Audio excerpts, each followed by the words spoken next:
विक्रम बेताल की कहानी। असली वर कौन। कई बार बेताल को अपने साथ ले जाने की असफल कोशिश के बावजूद राजा विक्रमादित्य ने हार नहीं मानी थी। इसलिए राजा विक्रमादित्य फिर से पेड़ के पास पहुंचे और बेताल को अपनी पीठ पर लटका कर ले जाने लगे। अपनी शर्त के अनुसार बेताल ने फिर से राजा विक्रम को एक कहानी सुनाना शुरू की। इस बार की कहानी है असली वर कौन।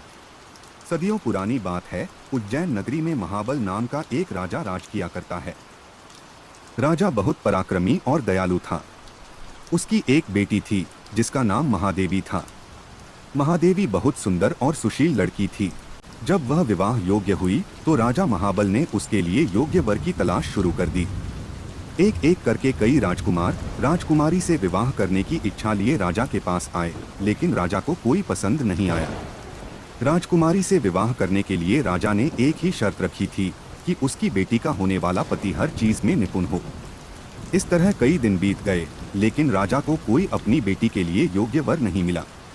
एक दिन की बात है, जब राजा अपने दरबार में बैठे थे कि तभी वहां एक राजकुमार आया और उसने कहा, मैं राजकुमारी महादेवी से विवाह करना चाहता हूँ। यह सुनकर राजा ने कहा, हे राजकुमार, मैं अपनी बेटी का विवाह उस व्यक्ति से करूँगा जिसमें सभी गुण हो। इस पर राजकुमार ने जवाब दिया, मेरे पास ऐसा रथ है जिसमें बैठकर क्षण भर में कहीं भी पहुंच सकते हैं। यह सुनकर राजा ने कहा, ठीक है, तुम कुछ दिन रुको, मैं राजकुमारी से पूछकर तुम्हें जवाब दूंगा। कुछ दिनों बाद एक और राजकुमार वहां पहुंचा। उसने राजा से कहा, मैं त्रिकालदर्शी हूं और भूत, वर्तमान व भविष्य तीनों देख सकता हूं। मैं चाहता हूं कि राजकुमारी का विवाह मुझसे हो। राजा ने उसे भी इंतजार करने को कहा। कुछ दिनों के बाद राजा महाबल के पास एक और राजकुमार उनकी बेटी का हाथ मांगने आया। राजा ने उससे पूछा कि तुम में ऐसा क्या गुण है जो मैं अपनी पुत्री का विवाह तुम्हारे साथ करूं। राजकुमार ने कहा, राजन, मैं धनुर्विद्या में निपुण हूं। मेरे जैसा धनुर्धारी दूर दूर तक कोई नहीं है।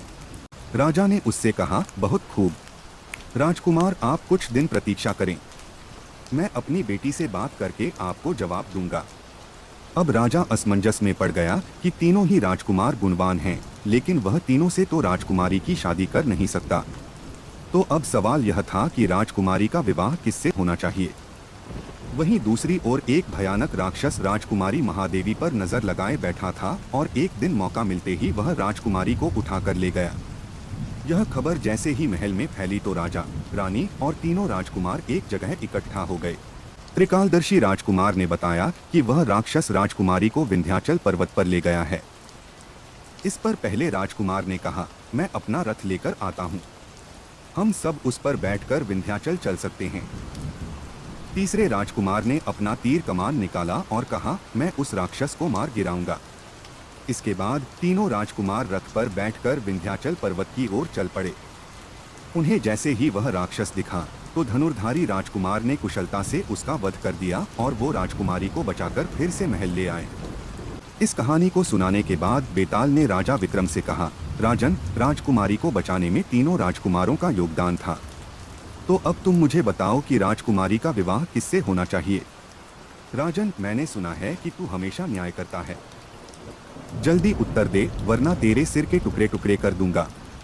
इस पर राजा विक्रमादित्य ने उत्तर दिया कि राजकुमारी का विवाह धनुर्धारी राजकुमार से होना चाहिए, क्योंकि उसने राक्षस से लड़ाई करके राजकुमारी को बचाया और बाकी दोनों राजकुमारों ने केवल उसकी मदद की।